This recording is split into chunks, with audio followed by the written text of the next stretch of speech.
Hi, in this video I'm going to walk you through setting up this GitHub repo which enables you to create a codeless API on top of API Gateway, Amazon API Gateway using FME Cloud for the back-end business logic. Okay, so let's get started. The first thing we need to do is create the database which this demo is going to run on. And this data is stored in a PostGIS, and I'm using an RDS Amazon database.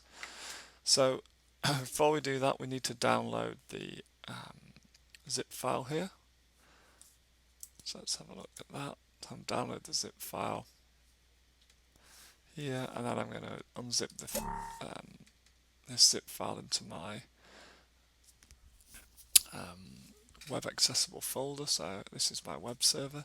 So here's my codeless API demo master, and in here I have three folders: an API gateway folder which contains the Lambda code and the JSON swagger, FME Cloud with all the business logic, all the workspaces, and then the actual web application for showing the website with the documentation in it. Okay, so the first thing we need to do is create the database. So we need to open FME Workbench. You can download FME Workbench if you go to safe.com.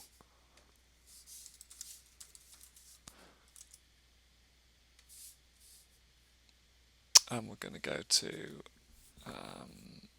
Learning and Support, Downloads, and in here you can do Windows downloads for desktop. That's what you need. My desktop 2016.101, that's perfect. This demo was done on 1694. I'm using a Mac version, but you can use, it doesn't matter, Windows is the same. So firstly, let's open this workspace and have a look at it. So this is going to create our table on the RDS database. The table name is buses, and I'm using the transit schema.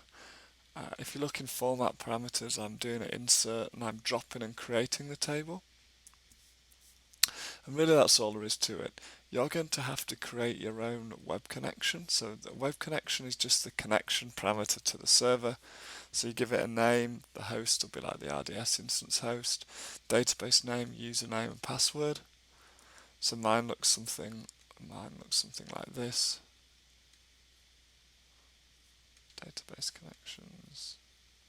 So you can see there the Amazon host and the database, the username and the password.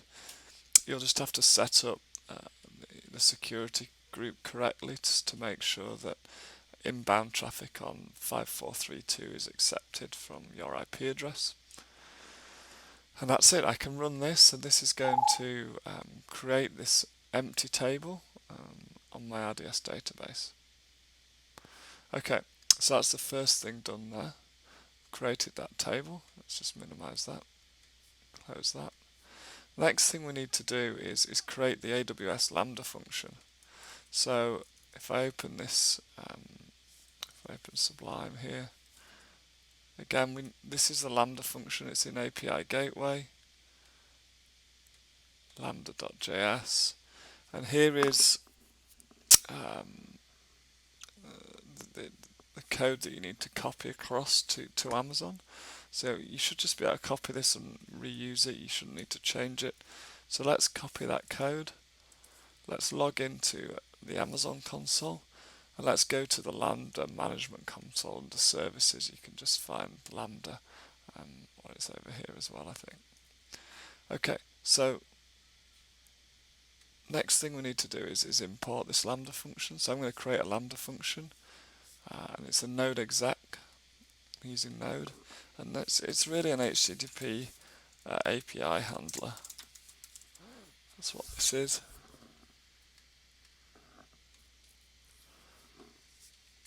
So let's paste in the code here. It's just lowercase this. Yeah, we can enter description if we want. So it's the handles API gateway requests. Okay, that's that. Role, I already have a role set up. It's called Lambda exec role. So if we go to that role, have a look in here. Let's sign into the console. Look under IAM in Identity and Access Management, and under Roles, you can see there's one here, Lambda exec role, and permissions. So I'll show you the policy here. We're just allowing to access the log files. We're allowing it to run the invoke Lambda function. I'm also allowing S3. Technically, I don't really need this, but I have it in my default anyway, just doing a get on S3 objects or a put. Okay, so that's that. 128 megabytes of memory is fine. I'm going to set the timeout to be a bit higher, somewhere around 10 seconds, just in case there's any lag or latency on the FME Cloud end. And we're not in a VPC, so click Next, Create Function. Okay, great. So that's been done. So now what I need to do is create the API. So I need to log in to Amazon again, and I'm going to go to API Gateway, and I'm going to create a new API, and this is going to be called Transit API, and I'm going to import from Swagger, and this is the key thing here. Select Swagger file. So this is essentially the one that I created during the webinar. So I'm going to go to sharper web projects codeless, and make sure you go in the FME Cloud folder and get the in the API Gateway and get this Swagger here. This is the full definition, including all of the Amazon extensions as well. So you can see this is a JSON representation of the API. So I'm going to click Import. Perfect. So here's the API that we discussed in the webinar. We have a post, and we have a get, and everything looks good and it's all set up. So what do we do next? The next thing we need to do is launch the back-end infrastructure, the FME Cloud instance. So I'm going to, if you go to safe.com, this essentially turns these workspaces that you've built here into HTTP endpoints. So this is what FME Cloud does. So I'm going to go into Products, FME Cloud, and we're going to log in. You might need to sign up. You get $250 free credit, no credit card required. So if you want to do this without costing any money, you can do. And we're going to launch a new instance. Transit API US West, because I've got two regions now. So it's got Transit API. Okay, click Next. I'm going to yes, that's good, 16494. If you're using a different version of Workbench, it should match in FME Server. Click Next. I'm just going to use a starter instance for this, to be honest. If you're moving into production, you do not want to use a starter instance. They're a little bit underpowered, but it's fine for this scenario. And this is all good. I'm going to put it in US East, that's fine. Click Next and we're going to launch this. Okay, so that's going to take a few minutes to launch.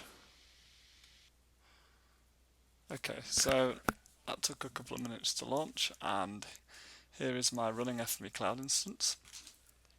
So I should be able to click on this link here, and then in the FME Cloud interface I can download my credentials here for that instance.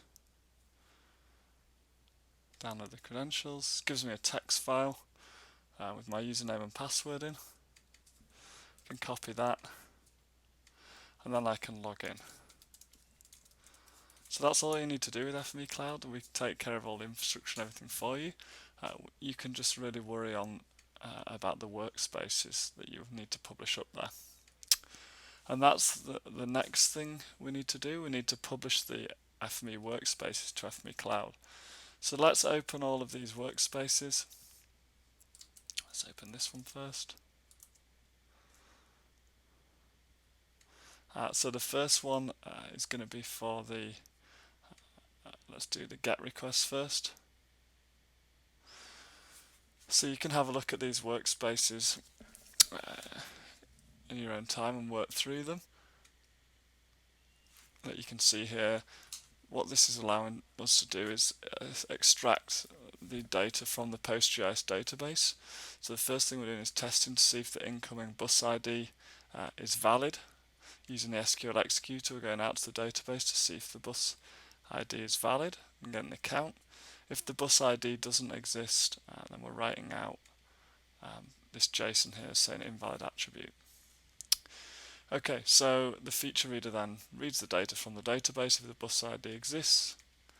We extract the geometry and we build our JSON. So let's publish these up to the FME Cloud instance. So let's go in here. Here's my URL. And my username was superuser. And there's my password.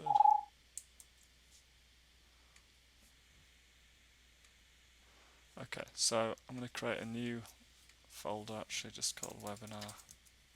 I'm going to put the first one up here. And note again, this is the same issue as before. You're going to need to upload your web connection object. So, database connection. So again, you might have this one from the create earlier. This is the credentials to connect to the RDS instance. Click continue. So the important thing is on the next screen, and this is for all of them. You can register it with job submitter, that's fine, but you must register it with the data streaming. And click edit next to data streaming. You must include writers in stream. So this is the file that's going to be written out here. So I'm going to click OK, click publish, and that pushes the workspace up there. And so now when I log in to my FME Cloud instance, you should see on the front page last published workspace. I can click on that, and here is where you can essentially run the workspace. You can pass a valid bus ID in, run the workspace, and in this case that there is no data in the database, so I'm going to get an invalid response back from the FME Cloud instance. Okay, so we need to publish the rest of the workspaces, so let's go back here and we're going to open the so we've done the get bus. We need to do the get buses. This is the same. This is just going to JSON read a Postgres reader straight to a JSON writer. So I'm going to file, publish that to FME server, continue. You shouldn't really need to make any changes to this apart from that database connection. I just need to check that the write is set in here. Output JSON. Okay, and then we're going to do so that's get buses, get bus. We'll do the create bus. This one's more complicated. The webinar walks through this in a little bit more detail. File, publish to FME server, continue, create bus, and that should be defaulted by now. Yeah, publish that up there. Okay, and then the final one, update bus, probably the most complicated again. I'll move this smaller. We're just doing the same as before really. We're passing in published parameters here, latitude, longitude, bus ID. We're doing validation here in the top transformers, and then this is where we're doing actual creation of the bearing, and we're writing the data out to the database and then returning JSON showing whether it succeeded or failed. Again, the webinar walks you through this in a lot more detail on how these work. I'm just walking you through how to set things up. Okay, so that's good. So now we have all of our workspaces up and running.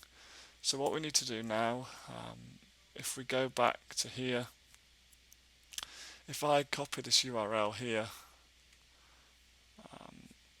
which is the URL, and I do this in an incognito browser, so with no authentication, you'll notice that this needs a username and password. So we could do token authentication in the Lambda code. I haven't actually done that, so what I do instead is if you go into security,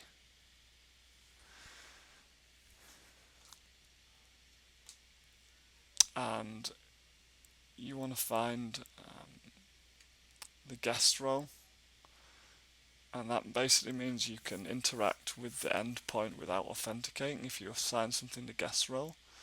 And so what we want to do is find the webinar folder, and we're going to do a read and a run. That's all we're going to do. We're going to allow the web connection, and we're going to make sure data streaming is checked. So that's good. Apply the changes. Now if I go back here, let's do this one here again, show developer info, and copy this URL. Right, now do an incognito window.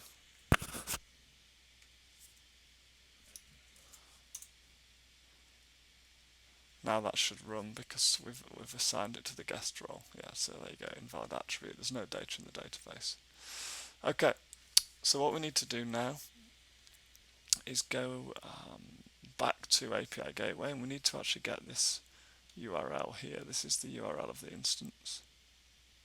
And we need to update our Lambda code with this URL. So I'm going to go to Services, Lambda,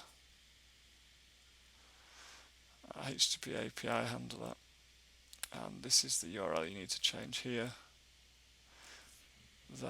And if you've also changed the webinar, if you've not called it webinar, the repository, you need to change the webinar repository in here. Okay, save that. Okay, so we've got the workspaces set up that do the data extraction and return the data to the Lambda function. We've got the Lambda function set up. We've imported the API. So now what we need to do is set the AWS permissions. So I need to grant the correct IAM permissions.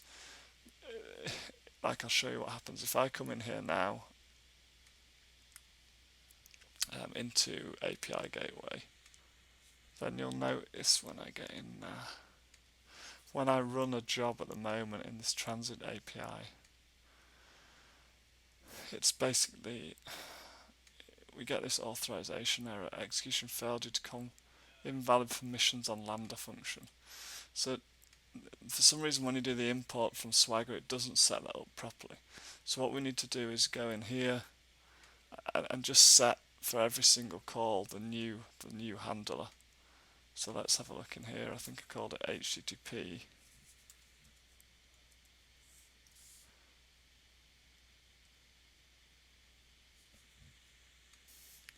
So I'm actually doing this in US West now. Maybe it's US West 2. And I think it's called HTTP. Okay, so I'm going to save that, and when you do that, it's going to prompt you here, and this is what gives you the permissions. So I need to do that on every single call. US West 2, HTTP, and that sets all the permissions up. We could go and do it through IAM, but it's easier just to do it like this, to be honest with you.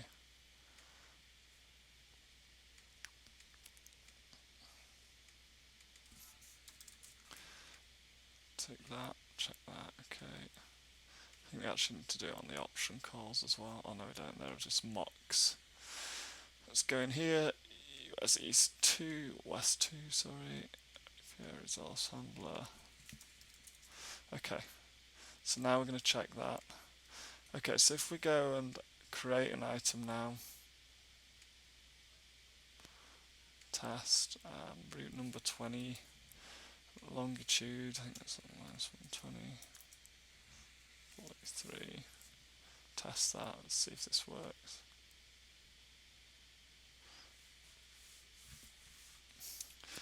So you'll notice how much slower this actually is in the on here compared to the webinar.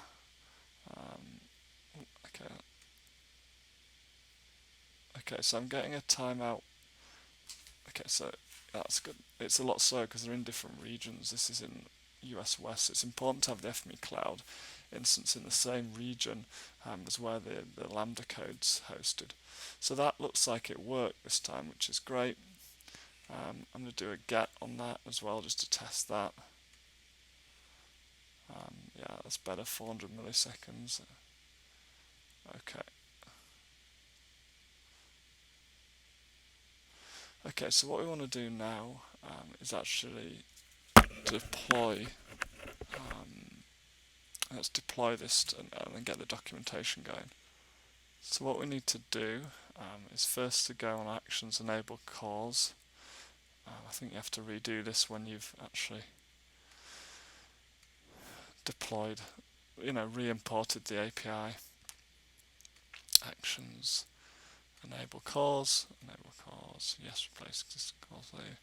Okay, and so we just need to double check, but I think all of the method response stuff should be set up correctly. Yes, we've got the allow control origin needs to be on here, and the integration response it needs to have the header mapping set up with this to star, which it does.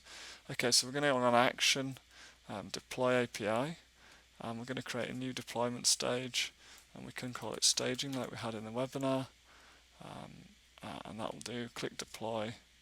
Okay, so now what you could do if you wanted is you could just export this to Swagger. So let's try that. Let's export this to Swagger. So this is the Swagger representing your new API. If you're sharing with someone else, you need to do this, the API gateway extension part. But if you're just exporting it for documentation, you can just do export as Swagger. So that's that one there that I've just created. So I should now be able to come in here and then replace the old one. So make that one old, and this is the new one. And now all you need to do to get this working is, see, this is my this is a web server, so I need to open up codeless API-demo-master. So web underscore dot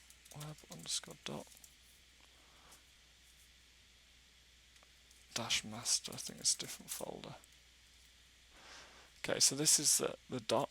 We've just renamed this file here, the new one. So now I should be able to come in here and do a get.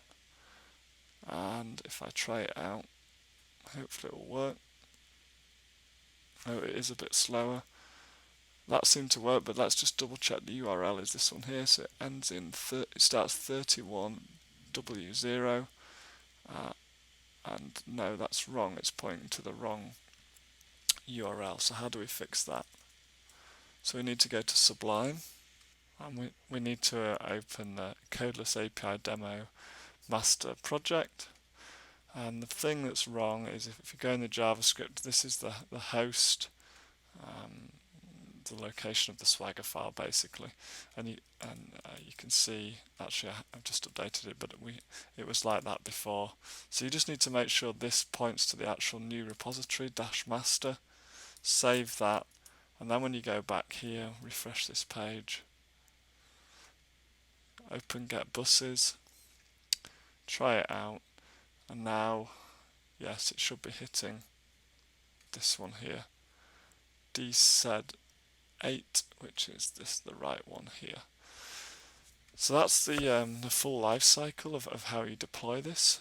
Hopefully it's interesting. Check out the other API for more discussion, the other video with the webinar for more discussion around how this all works. It steps you through the entire API gateway, and it also steps you through all of the workspaces as well. But hopefully this will allow you to get going and actually recreate this demo. Any questions, contact support@safe.com, and we're more than happy to help you. Thank you.